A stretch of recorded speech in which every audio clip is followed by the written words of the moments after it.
High বন্ধুরা, তোমাদের কাছে একটা নতুন রেসিপি নিয়ে এসেছি, লাউয়ের খোসা বাটা। প্রথম থেকে ভিডিওটি দেখতে থাকো। প্রথমে লাউয়ের খোসাটাকে কেটে নিচ্ছি, এইভাবে ছাড়িয়ে নেবে। এইভাবে ছাড়ালে কাটতেও খুব সহজ হবে।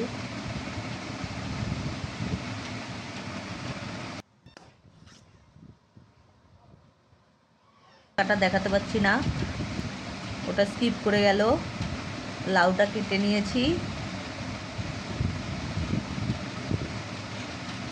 এই লাউটা কাটা হয়ে গেল। এখানে বটি নেই, কি করব বলো, তাই চাকু দিয়ে কাটছি। তোমাদের কাছে বটি থাকলে বটি দিয়েই কাটতে পারো, আরও সহজ হবে কাটতে।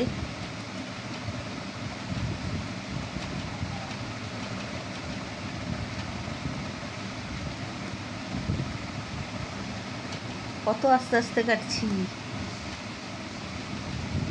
কাটা হয়ে গেছে।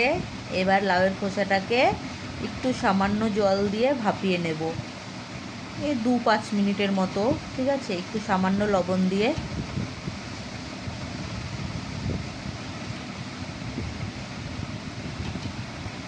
দেখো ভাপানো হয়ে গেছে, এবার নামিয়ে নিচ্ছি।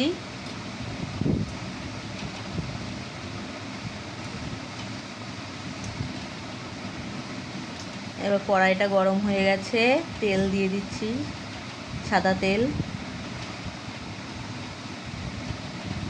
তেলের মধ্যে একটু কালো জিরে দিলাম। এবার কেটে রাখা পেঁয়াজ দিয়ে দেব।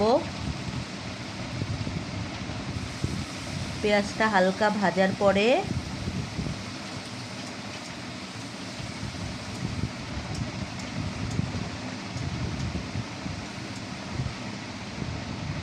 রসুন দিয়ে দিচ্ছি, দিয়ে যেমন রসুন দেবে সেটা তার ইচ্ছে। কাঁচা লঙ্কা, যেমন ঝাল খাবে তেমন। একটু নাড়িয়ে নিচ্ছি। একটু নাড়াচাড়া করার পরে কেটে রাখা লাউয়ের খোসাগুলো দিয়ে দিলাম।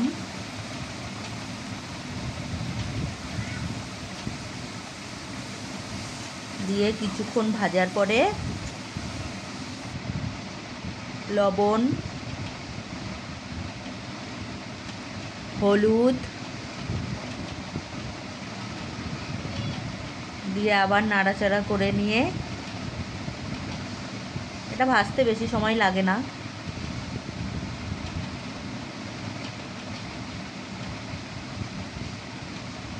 প্রায় হয়ে গেছে, এবার নামিয়ে ফেললাম। বেশি শুকনো করে ভাজলে ভালো লাগবে না।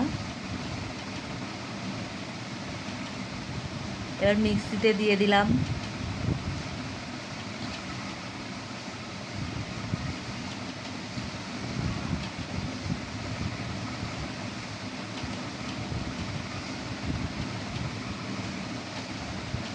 হয়ে গেছে।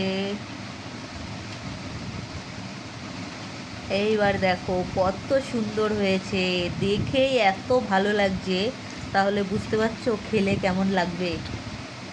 জিভ দিয়ে জল বেরিয়ে যাচ্ছে, খুব টেস্টি খেতে। তোমরা একবার ট্রাই করো অন্তত, দেখো কেমন লাগে।